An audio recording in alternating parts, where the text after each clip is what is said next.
ҳукумати Тоҷикистон баробари Эмомалӣ Раҳмон бо фонди Оғохон умуман бо ҳамин номи Оғохон ҷанг эълон кардааст. ҷанг эълон кардааст.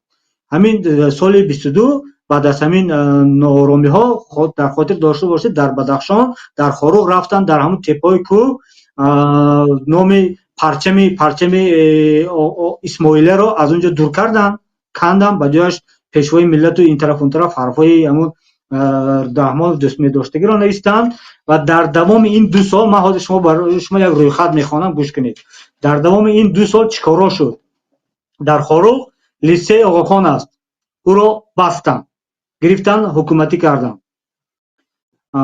Дуввум, маркази тиббии Оғохон дар Хоруғ бо маблағи соли 2018 сохта шудааст, бо маблағи $25 миллион 25 миллион доллар сохта шудааст. Ӯро ҳам гирифтан аз худ карданд. Сеюм,